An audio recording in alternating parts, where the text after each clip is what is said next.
Hello and hi everyone. Welcome back to our YouTube channel Parahali. Myself Devojit, and today we will continue part 2 of the chapter Financial Literacy. ठीक है, तो ये जो chapter है इसके part 1 में हमने डिस्कस किया था कि फाइनेंशियल लिटरेसी का मतलब क्या होता है। ठीक है, और हमने दो बैंक कार्ड के बारे में जाना, एक है डेबिट कार्ड और एक है क्रेडिट कार्ड। तो इन दोनों में कैसे काम करता है, कौन से फंक्शंस ये दोनों के थ्रू आप कर सकते हैं, वो भी हमने देखा। ठीक है, तो आज हम पर्टिकुलरली डिस्कस करेंगे डिजिटल पेमेंट के बारे में। ठीक है, so the topic is mode of digital payment. देखो सिंपल सी बात है, today is the age of digital era. आपको पता ही है, आप अगर किसी भी मार्केट पे जाओगे तो वहाँ पे आपको ज़्यादातर देखने को मिलेगा कि लोग क्या करते हैं, डिजिटल पेमेंट के थ्रू ही आप पेमेंट करते हैं। लोग कैश को कम यूज़ करते हैं। ठीक है, आजकल जो दुकानों में या फिर शॉपिंग मॉल पे क्यूआर कोड लगे हुए होते हैं, उसी से ही लोग क्या करते हैं, पेमेंट करते हैं। तो पहले के ज़माने में क्या होता था, पहले के ज़माने में हम कैश के थ्रू पेमेंट करते थे, लेकिन ये अब शिफ्ट हो चुका है टू द डिजिटल पेमेंट। इसलिए यहाँ पे जो फर्स्ट लाइन बोला गया आपके, तो यही इसका मीन करता है कि to this is the age of digital era. ठीक है, in this era these are various modes of digital payment that have been developed and in use। तो आज के ज़माने में बहुत ही ज़्यादा डिजिटल पेमेंट के मोड्स डेवलप्ड हो चुके हैं। जैसे मैं आपको एग्जांपल देता हूँ, आपके मोबाइल पे ही होगा गूगल पे, फ़ोन पे। ठीक है, उसके बाद पेटीएम। तो ये जितने भी ऐप्स है, ये ऐप के थ्रू हम क्या कर सकते हैं, डिजिटल पेमेंट कर सकते हैं। ठीक है, तो ऐसा बहुत ज़्यादा ही मेथड्स हैं through which we can use the digital payment. Let us understand some of the these modes of digital payment. ठीक है, अब हम इस डिजिटल पेमेंट्स के कुछ मोड्स को डिस्कस करने वाले हैं। सबसे पहले देखो, इंटरनेट बैंकिंग। ठीक है, अब देखो यहाँ पे क्या लिखा हुआ है, इंटरनेट बैंकिंग और ऑनलाइन बैंकिंग और net banking is a facility offered by bank through which account holder can access their banking account online and conduct a range of banking transactions. ठीक है, इसका मतलब क्या है, देखो तीनों सेम नाम है, आपको ये याद रखना पड़ेगा। Internet banking, online banking and net banking, तीनों का नाम ही सेम है। एग्जामिनर आपको कुछ भी पूछ के कंफ्यूज कर सकता है, तो तीनों नाम को आपको याद रखना पड़ेगा। ठीक है, तो अब देखो इसके थ्रू हम क्या कर सकते हैं। एक्चुअली आप प्ले स्टोर में जाना, वहाँ पे आप सर्च करना योनो। ठीक है, योनो सर्च करना, तो आपको वहाँ पे मिलेगा एक ऐप का नाम, जिसका नाम है एसबीआई योनो। मतलब वो जो पर्टिकुलर ऐप है वो एसबीआई ने डेवलप किया है। किसके वजह से, एसबीआई में जिन लोगों ने अकाउंट खोला है उनके लिए। तो उस ऐप का काम क्या है, उसमें जब आप ऐसे लॉगिन होते हैं, लॉगिन एंड पासवर्ड होते हैं पहले ही। तो लॉगिन मतलब आपका कुछ एक लॉगिन आईडी होगा जो बैंक आपको बना के देगा, या फिर आप खुद भी बना सकते हो, एंड एक पासवर्ड होगा। ठीक है, ये दो जब आप एंटर करोगे तो वहाँ पे एक अलग सा इंटरफेस खुलेगा। वहाँ पे क्या क्या लिखा होगा मैं आपको बता देता हूँ। जैसे वहाँ पे पहले पेज में आपको लिखा होगा कि कैश ट्रांसफ़र। आपको ऑनलाइन अगर किसी को कैश भिजवाना है, मान लो आपके दोस्त अलग शहर में रहते हैं, उसको आपको कैश भिजवाना है। ठीक है, और आपको फिजिकली जाना पॉसिबल नहीं है अब, तो उस ऐप के ज़रिए आप क्या कर सकते हो, उस दोस्त के जो अकाउंट नंबर है वो डाल के आप उसको अकाउंट जो पेमेंट है वो ट्रांसफ़र कर सकते हो। ठीक है, उसके बाद वहाँ पे साइड में लिखा होगा अकाउंट बैलेंस, आपका बैलेंस भी आप चेक कर सकते हो। उसके साइड में ऑप्शन होगा कि ट्रांजैक्शंस हिस्ट्री, आपने जहाँ कहीं पे भी आपने पेमेंट किया या फिर पेमेंट रिसीव किया, उसका एक लिस्ट वहाँ पे आ जाएगा। ठीक है, तो वो होता है इंटरनेट बैंकिंग। ठीक है, यहाँ पे देखो लिखा हुआ है the facility offered by bank through which account holder can access their banking account online.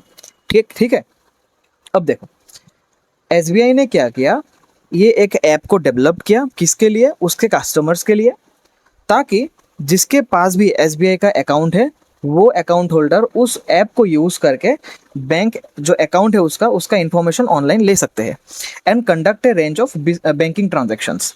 अगर आपको किसी दोस्त के बैंक में आपको रुपया भेजना है तो वो उसके थ्रू भी आप कर सकते हो।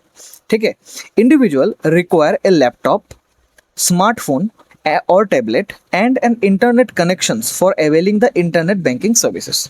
आपको क्या चाहिए? सिर्फ एक स्मार्टफोन चाहिए या फिर लैपटॉप या फिर टैबलेट में भी काम चलेगा, एंड एन इंटरनेट कनेक्शन चाहिए, ताकि आप ये जो बैंकिंग सर्विसेज दी हुई है एसबीआई ने उनके ऐप के थ्रू वो आप एक्सेस कर सकते हो। One of the significant banking services that can B enjoyed is online money transfer. ठीक है, मतलब क्या है, जितना भी बैंकिंग सर्विसेज है उसमें सबसे ज़्यादा इंपॉर्टेंट क्या है? Online money transfer. ठीक है, मान लो आप किसी दूसरे शहर पे रहते हो, आपके दोस्त किसी दूसरे शहर पे रहते हैं, तो आपको इमीडिएटली पैसा भेजना है, तो आप क्या करोगे? सिंपल, आप ये एसबीआई का जो ऐप है वहाँ पे आप एंटर करोगे, आपका कस्टमर लॉगिन आईडी, पासवर्ड, जो भी रिक्वायरमेंट होगा वो आप डालोगे। उसके बाद आपके जो फ्रेंड है उसका जो अकाउंट नंबर है, उसका जो बैंक के नाम है, उसका जो आईएफएससी कोड है, वो डाल के आप क्या कर सकते हो? तुरंत आपका जो मनी है वो ट्रांसफ़र कर सकते हो। ठीक है, availing online money transfer does not require the use of cheque और कैश। ठीक है, आपको ऑनलाइन मनी ट्रांसफ़र के लिए आपको कोई चेक की ज़रूरत नहीं है, कोई कैश की ज़रूरत नहीं है। ठीक है, सिर्फ आपके अकाउंट में पैसे होना चाहिए, तब क्या कर सकते हो? आप किसी को भी पेमेंट कर सकते हो। ठीक है, तो कैश एंड चेक की ज़रूरत नहीं है। Account holder can transfer the amount to another person beneficiary at his or her own convenience. आप जिसको भी चाहो, जिसके भी पैसे की ज़रूरत है, ठीक है, उसको आप ट्रांसफ़र कर सकते हो। ठीक है, सिर्फ एक चीज़ का ध्यान रखना कि उस जो जिसको आप पैसे भेजोगे उसका अकाउंट नंबर आपके पास होना चाहिए, उसका बैंक का नाम होना चाहिए आपके पास, एंड उसका एक आईएफएससी कोड आता है वो होना चाहिए आपके पास। ठीक है, अगर ये आपके पास है तो आप इजीली मनी ट्रांसफ़र कर सकते हो। Amount transfer using internet banking can be done through the 3 methods. अब देखो, ठीक है, तो इंटरनेट बैंकिंग तो आपको पता चला, ये क्या है? सिर्फ आप एक इंटरनेट के थ्रू एंड मोबाइल डिवाइसेस के थ्रू एक जगह से दूसरे जगह पे आप ऑनलाइन पेमेंट कर सकते हो। ठीक है, तो ये होता है इंटरनेट बैंकिंग। तो इसको आप 3 मेथड से कर सकते हो। ठीक है, अब तीनों मेथड को डिस्कस करेंगे, बहुत इंपॉर्टेंट है ये। तीनों मेथड को आपको याद रखना पड़ेगा। सबसे पहले है नेफ्ट, एनईएफटी बोलते हैं इसे। इसका फुल नाम है नेशनल इलेक्ट्रॉनिक फंड ट्रांसफ़र। ठीक है, नाम से ही आपको पता चल रहा है, नेशनल मतलब इंडिया पे हर जगह पे अवेलेबल है। Electronic fund transfer that means electronic devices के थ्रू हम फंड को ट्रांसफ़र कर सकते हैं, फंड या फिर मनी। और electronic devices that means tablet हो गया आपका, मोबाइल हो गया आपका। ठीक है, तो इलेक्ट्रॉनिक डिवाइसेस के थ्रू आप मनी को ट्रांसफ़र कर सकते हो, जिसका शॉर्ट फॉर्म है NEFT. This payment mode enable the transfer of fund electronically among the account holder within the country. Simple सी बात है, सेम ही मेथड है। आप क्या करोगे? आपके पास बैंकिंग अकाउंट है, ठीक है, आप क्या करोगे? आपके जो बैंक के दिया हुआ ऐप है या फिर बैंक ने दिया हुआ वेबसाइट है, उस पे जाओगे। आपके कस्टमर जो आप कस्टमर है, आपका जो लॉगिन डिटेल्स है या फिर आपका जो पासवर्ड है वो आप डालोगे। उसके बाद आपका जो बैंकिंग इंटरफेस है वो खुलेगा। उसके बाद आपको अगर ट्रांसफ़र करना है किसी दोस्त को मनी, तो वहाँ पे बैंक ट्रांसफ़र लिखा होगा। उस बैंक ट्रांसफ़र को दबाने के बाद वहाँ पे आपका फ्रेंड का डिटेल्स भरना पड़ेगा। जैसे फ्रेंड का बैंक का अकाउंट नंबर क्या है, फ्रेंड्स का बैंक का नाम क्या है, आईएफएससी कोड क्या होता है। ठीक है, वो डालने के बाद आप इजीली क्या कर सकते हो? पेमेंट कर सकते हो। It is available round the clock on all days of the year. पूरा 365 डेज ही ये अवेलेबल होता है। ठीक है, एक्चुअली ये जो नेफ्ट है ना और ये जो आरटीजीएस है, ये हम बाद में आएंगे, दोनों में एक डिफरेंस है, मैं आपको बाद में समझाऊंगा। ठीक है, दोनों है सेम चीज़ लेकिन दोनों में थोड़ा सा डिफरेंस है। उसके बाद देखो रियल टाइम ग्रॉस सेटलमेंट। ठीक है, ये भी नेफ्ट की तरह ही काम करता है। RTGS is a safe and secure system for fund transfer where the minimum amount is rupees 2 lakh with no upper limit। अब देखो, नेफ्ट के थ्रू भी आप क्या कर सकते हो? आपका पेमेंट आपके दोस्त के पास भेज सकते हो। RTGS के थ्रू भी आपके दोस्त के पास आप पेमेंट भेज सकते हो, लेकिन there is a simple difference. अगर आपको, ठीक है, आपके दोस्त के पास अभी 1000 रुपीज़ भेजना है, ठीक है, तब आप यूज़ क्या करोगे? नेफ्ट यूज़ करोगे। तब आप आरटीजीएस नहीं यूज़ कर सकते। क्यों? इसका जो मिनिमम अमाउंट है जो आप ट्रांसफ़र कर सकते हो वो है 2 लाख। दैट मीन्स ये बिजनेस पर्पसेस के लिए बनाया गया है। कोई भी अगर बिजनेसमैन है दूसरे बिजनेसमैन को अगर मान लो कि ट्रांसफर करना है, मान लो 10 करोड़, ठीक है, तो वो दोनों क्या यूज करेगा, आरटीजीएस यूज करेगा, ठीक है। तो आरटीजीएस में एक मिनिमम अमाउंट होता है जो कि है 2 लाख रुपीस, एंड नेफ्ट में भी एक मिनिमम अमाउंट है, वो है सिर्फ 1 रुपी। 1 रुपये से ज़्यादा हो गया तो आप नेफ्ट के थ्रू ट्रांसफ़र कर सकते हो, ठीक है। और आरटीजीएस 2 लाख रुपए के ऊपर ही आप ट्रांसफ़र कर सकते हो, उसके नीचे आप ट्रांसफ़र नहीं कर सकते। तो ये दोनों के बीच में एक सिंपल सा डिफरेंस है, ठीक है। अच्छा, ये भी पूछ सकता है कि दोनों को किसने डेवलप किया, ठीक है, तो ये होगा reserve bank of India, RBI. RBI ने दोनों को बनाया है ताकि फंड को ट्रांसफर हो सके, ठीक है। It is also available round the clock on all days of the year, ठीक है। ये भी 365 के डेज के लिए अवेलेबल है, आप किसी भी टाइम इसको कर सकते हो। नेफ्ट को भी और आरटीजीएस को भी किसी भी टाइम आप कर सकते हो, ठीक है। सिंपल सा डिफरेंस क्या था, सिर्फ आप पेमेंट कितना मिनिमम कर सकते हो। नेफ्ट में था 1 रुपी एंड आरटीजीएस में था 2 लाख। 2 लाख के नीचे आप आरटीजीएस के थ्रू ट्रांसफर नहीं कर सकते, ठीक है। उसके बाद देखो, उसके बाद जो थर्ड मेथड है वो है आईएमपीएस, इमीडिएट पेमेंट सर्विस। ये इमीडिएट है, मतलब दोनों से ये फास्ट है, ठीक है।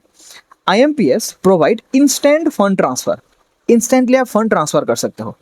That can B accessed on multiple channel like mobile, internet, ATM, SMS. अब देखो, आप क्या करोगे, गूगल पे खोलोगे, गूगल पे में आप वहाँ पे आपके कॉन्टैक्ट वाइज किसी भी दोस्त का नाम होगा, या फिर उसमें एक ऑप्शन भी होगा कि बैंक में ट्रांसफ़र करना है, तो आप बैंक डिटेल्स डालोगे, वहाँ पे सिंपल आप आपका पिन डालोगे, उसके बाद क्या होगा, इंस्टेंटली पेमेंट हो जाएगा विद इन 2 और 3 सेकेंड, ठीक है। तो ये सबसे फास्ट है, इमीडिएट है, ठीक है।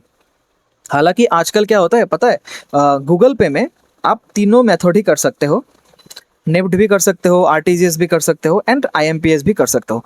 तीनों का काम सेम है, फंड ट्रांसफर करना, लेकिन थोड़ा थोड़ा डिफरेंस है, अमाउंट का डिफरेंस है, ठीक है। आईएमपीएस में क्या होता है, आईएमपीएस में इंस्टेंटली हो जाता है, ठीक है। IMPS is fast, safe and available at all time. Same तीनों दो, बाकी दो जो था उसी तरह आईएमपीएस भी हम किसी भी टाइम यूज कर सकते हैं। The transaction fee for IMPS is nominal.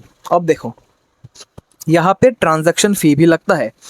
जैसे आप मान लो किसी वेबसाइट पे जाके आपको पेमेंट करना है, ठीक है, तो वहाँ पे मान लो आपने 1000 रुपीज़ का कुछ खरीदा किसी भी वेबसाइट के थ्रू, 1000 रुपीज़ का, तो आप जब बिल बनाओगे उस चीज़ का ऑनलाइन ही, तो वहाँ पे लास्ट में आपको वहाँ पे दिखेगा कि 18% जीएसटी चाहिए, ठीक है। तो आप एक्स्ट्रा 18% डालोगे तभी आपका पेमेंट हो जाएगा। तो एक नॉमिनल सी ट्रांजैक्शन फी लगता है इसमें, ठीक है।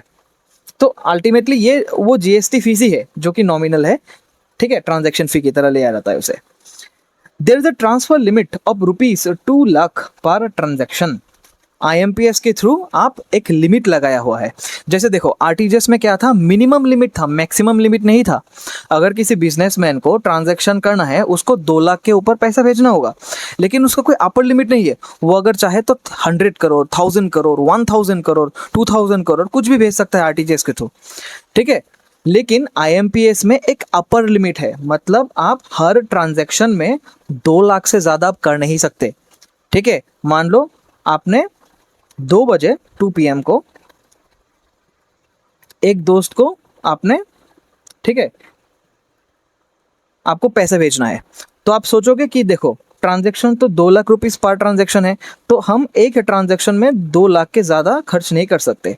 तो अगर आपको 4 लाख देना हो तो आपको 2 ट्रांजैक्शन करना होगा, आपको दोबारा देना होगा, ठीक है। आपने 2 PM को दिया, 2 1 या फिर 2 PM को आपको फिर से दे दिया, तो 5 या फिर 10 मिनट के बाद आपने फिर से दोबारा ट्रांजैक्शन किया। लेकिन हर एक ट्रांजैक्शन में आपका 2 लिमिट का अपर लिमिट है, 2 लाख के ज़्यादा आप एक बार में ट्रांसफ़र नहीं कर सकते, ठीक है। ये फंडामेंटल डिफरेंस है, इसको आपको याद रखना होगा, ठीक है। नेफ्ट में एक्चुअली क्या था, नेफ्ट में एक मिनिमम अमाउंट था, 1 रुपये से ज़्यादा आप कुछ भी अमाउंट कर सकते हो। आरटीजीएस में मिनिमम अमाउंट क्या था, 2 लाख। 2 लाख से ज़्यादा आप कुछ भी कर सकते हो, जितना भी फंड चाहिए दोस्त को दे सकते हो। लेकिन आईएमपीएस में क्या होगा, आईएमपीएस में हर एक ट्रांजैक्शन में आपको 2 लाख रुपए तक ही आपको देना होगा। आप एक ट्रांजैक्शन में 3 लाख नहीं दे सकते, ठीक है। आप 2-3 ट्रांजैक्शन कर सकते हो, लेकिन एक ट्रांजैक्शन में आप 2 लाख से ज़्यादा नहीं दे सकते, ठीक है। उसके बाद देखो, तो ये था 3 method, NEFT, RTGS and IMPS. तीनों का काम सेम ही है, फंड ट्रांसफर करना, मनी ट्रांसफर करना, लेकिन तीनों में कुछ छोटा छोटा डिफरेंस है, जो कि है आपका कुछ में अपर लिमिट लगता है, कुछ में मिनिमम लिमिट लगता है। ठीक है, अब देखो, अब नेक्स्ट टॉपिक है यूपीआई, यूनिफाइड पेमेंट्स इंटरफेस। ये तो आपने कहीं ना कहीं सुना होगा, यूपीआई यूपीआई यूपीआई। ठीक है, यूपीआई के थ्रू पेमेंट कर सकते हैं आप। ठीक है, अब यूपीआई एक्चुअली क्या होता है, और एक चीज़ मैं आपको बताना चाहता हूँ, नेफ्ट एंड आरटीजीएस को आरबीआई ने बनाया, लेकिन ये जो आईएमपीएस है इसको किसने बनाया, इसको बनाया एनपीसीआई ने बनाया। ठीक है, ये एक्स्ट्रा याद रखना चाहो तो रख सकते हो, एग्जाम में नहीं पूछा है क्योंकि आपके बुक पे नहीं है। ठीक है, नेफ्ट एंड आरटीजीएस किसने डेवलप किया, आरबीआई ने, रिजर्व बैंक ऑफ इंडिया ने डेवलप किया। लेकिन आईएमपीएस को किसने डेवलप किया, आईएमपीएस को डेवलप किया एनपीसीआई ने।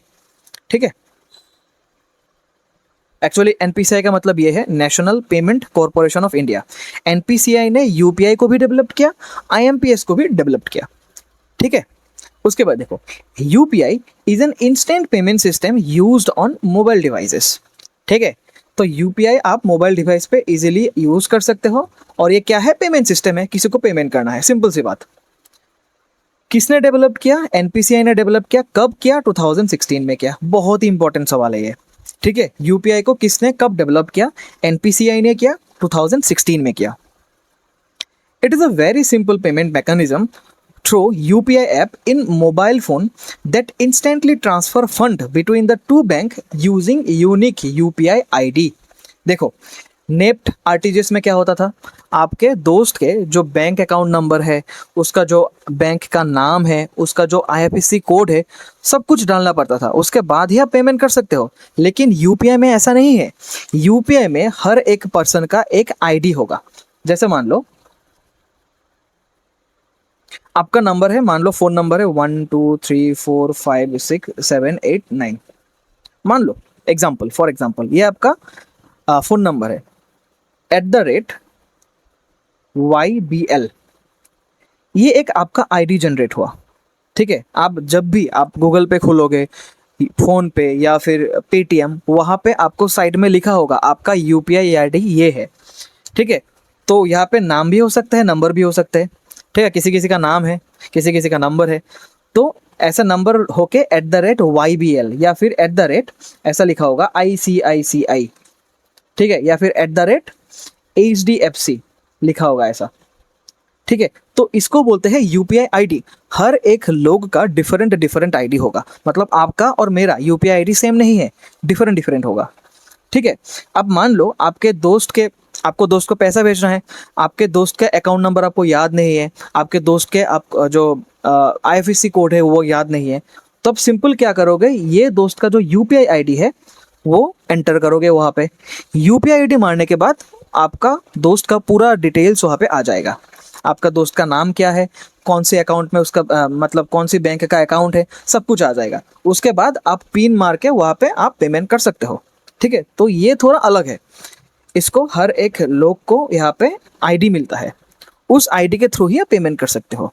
ठीक है, यहाँ पे लिखा हुआ है देखो, UPI ID is a unique payment address that can be used by individual to send और receive money using any UPI app. UPI app तो आपको पता है, जैसे गूगल पे, फोन पे, पेटीएम, भीम। ठीक है, तो यहाँ पे जब जाओगे आप अपने पेरेंट्स के फ़ोन भी यूज़ कर सकते हैं विथ परमिशन। वहाँ पे आप देखोगे साइड में लिखा हुआ है माई यूपीआई आईडी, मतलब वो यूपीआई आईडी अब एंटर करोगे तो आपको आपके दोस्त को जो भी अमाउंट की ज़रूरत है वो आप भेज सकते हो। ठीक है, through one UPI ID. A user needs to put the UPI PIN before making any payment through the UPI app.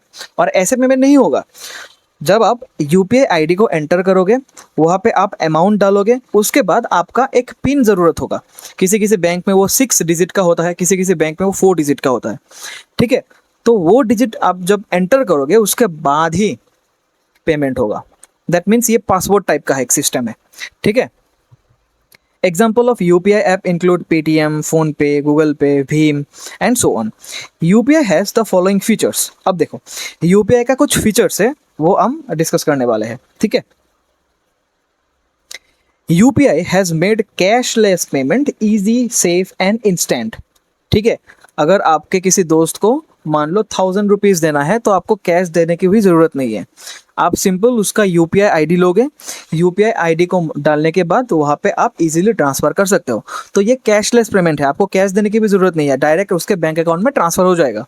ठीक है, it has enabled making direct bank payment using UPI ID and UPI QR code.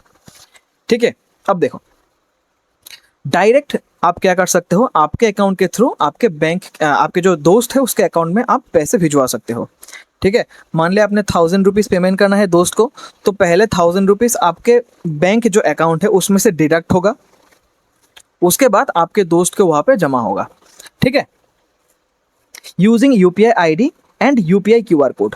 ठीक है, अगर दोस्त को UPI ID याद नहीं है तो दोस्त क्या करेगा, आपको दोस्त को बोलोगे मुझे क्यूआर कोड भेज दे अपना, तो दोस्त अपना क्यूआर कोड भेज देगा। उस क्यूआर कोड को स्कैन करके आप पेमेंट भी कर सकते हो, जो कि आजकल दुकानों में होता है, आपने देखा होगा हर एक दुकान में क्यूआर कोड रहा होता है।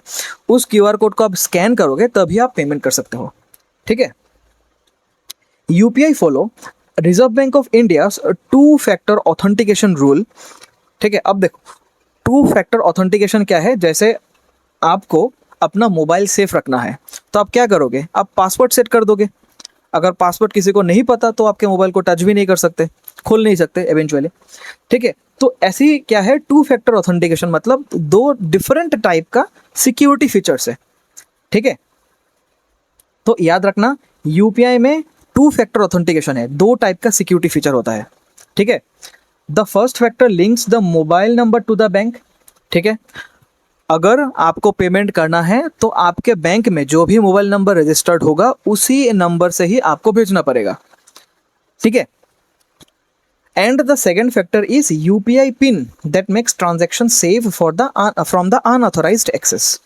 और सेकंड फीचर क्या है, यूपीआई पिन, जो पिन डालने के बाद ही आपका पेमेंट ट्रांसफ़र होगा, नहीं तो नहीं होगा।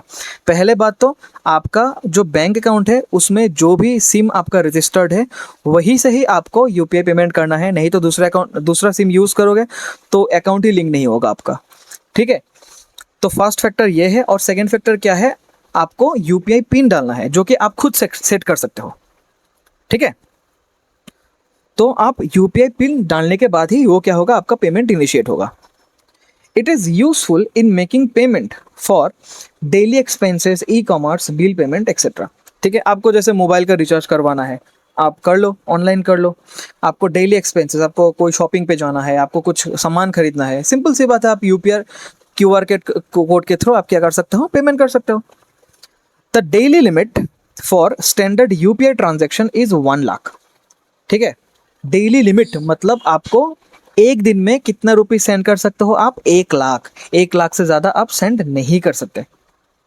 ठीक है, यहाँ पे डेली लिमिट है। पहले जो आईएमपीएस था वहाँ पे पर ट्रांजैक्शन लिमिट था, एक ट्रांजैक्शन पे। ठीक है, एक बारी में आप 2 लाख कर सकते हो, 2 बारी में आप 4 लाख कर सकते हो, लेकिन ये है डेली लिमिट, एक दिन में आप 1 लाख कर सकते हो।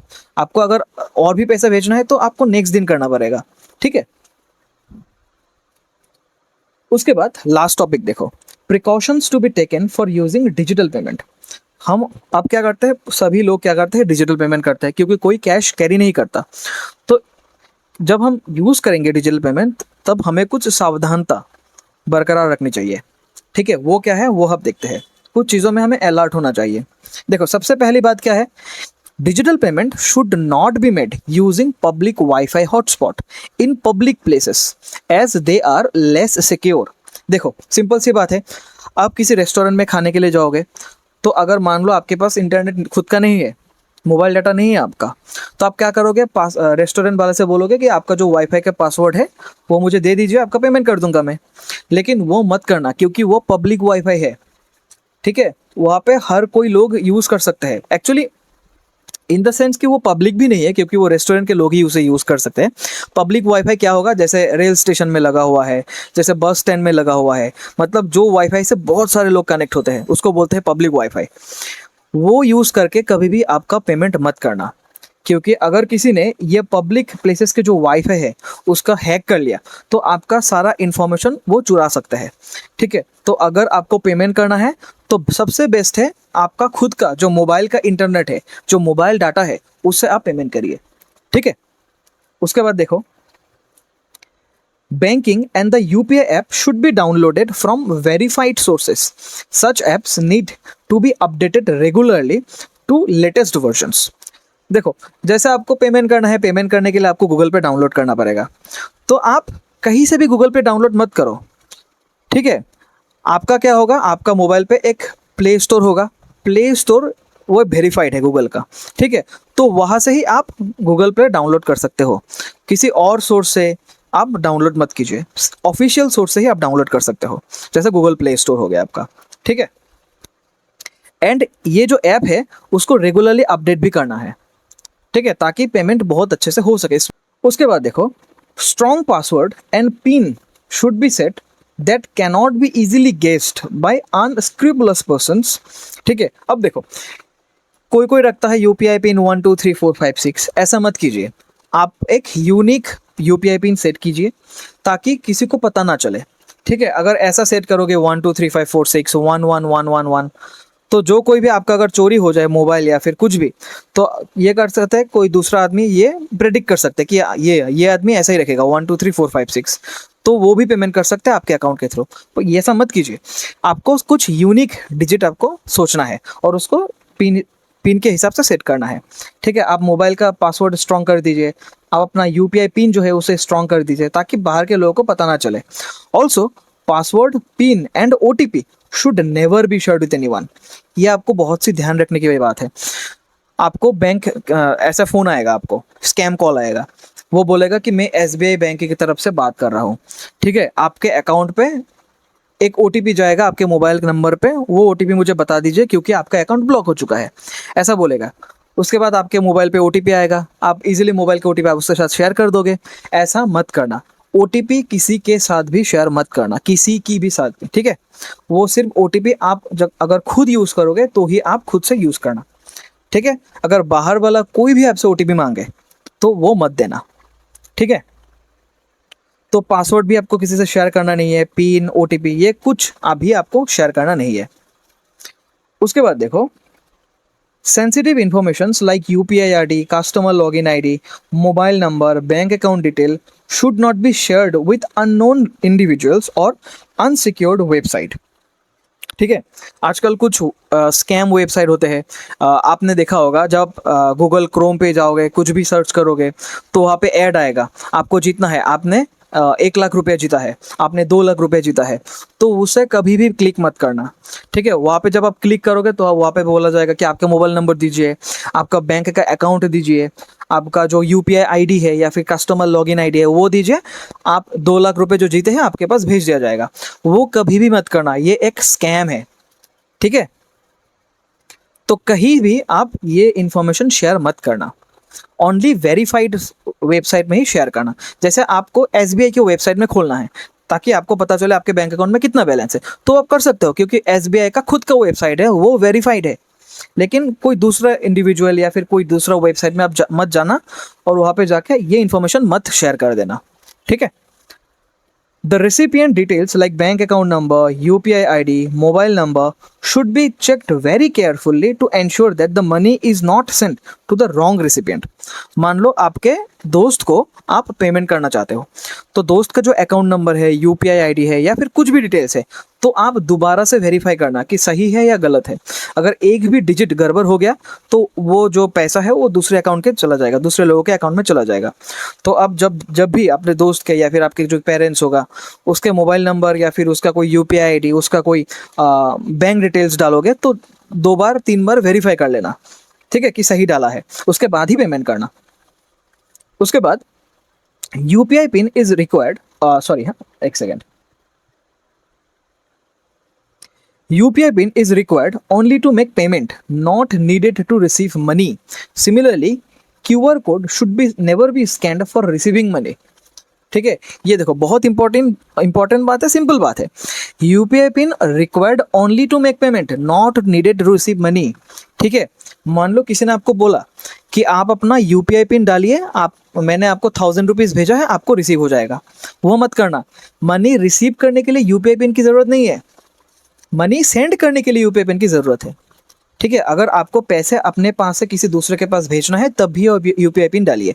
अगर किसी दूसरे दोस्त के अकाउंट से आपके अकाउंट में पैसा रिसीव्ड हो तो उस केस में आपको यूपीआई पिन की ज़रूरत नहीं है, डायरेक्टली आ जाएगा आपके अकाउंट पे। ठीक है, similarly QR code should never be scanned for receiving money. आप एक दुकान में चले गए, मान लो ऐसा हुआ कि आपको आपके दोस्त ने कुछ पैसा भेजा है। ठीक है, तो दोस्त ने आपको बोला कि ये मेरा यूपीआई, ये मेरा स्कैनर है, ये मेरा क्यूआर कोड है, इसको स्कैन कर, तेरे अकाउंट में 1000 रुपये आ जाएगा। कभी मत करना, क्योंकि क्यूआर कोड हमेशा सेंड करने के लिए, मनी भेजने के लिए यूज़ करा जाता है, मनी रिसीव करने के लिए नहीं। ठीक है, अगर आपको पेमेंट भेजना है किसी के पास तो ही उसका जो क्यूआर कोड है वो स्कैन कीजिए।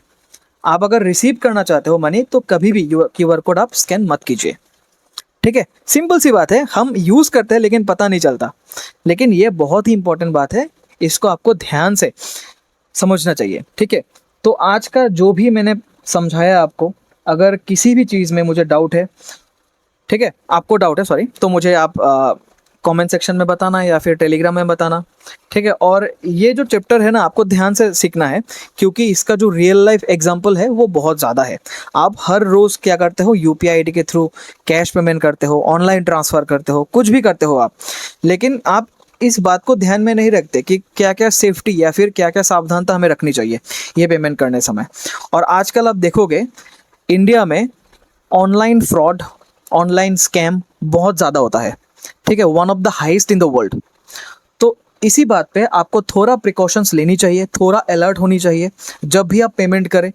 ठीक है, और जो चीज़ आपने सीखी है उसको अप्लाई करना सीखिए रियल लाइफ में, तभी कुछ फ़ायदा होगा इस चैप्टर का। ठीक है, तो थैंक यू वेरी मच। मिलते हैं नेक्स्ट पार्ट 3 पे, कोई दूसरा टॉपिक डिस्कस करेंगे। तब तक के लिए थैंक यू वेरी मच।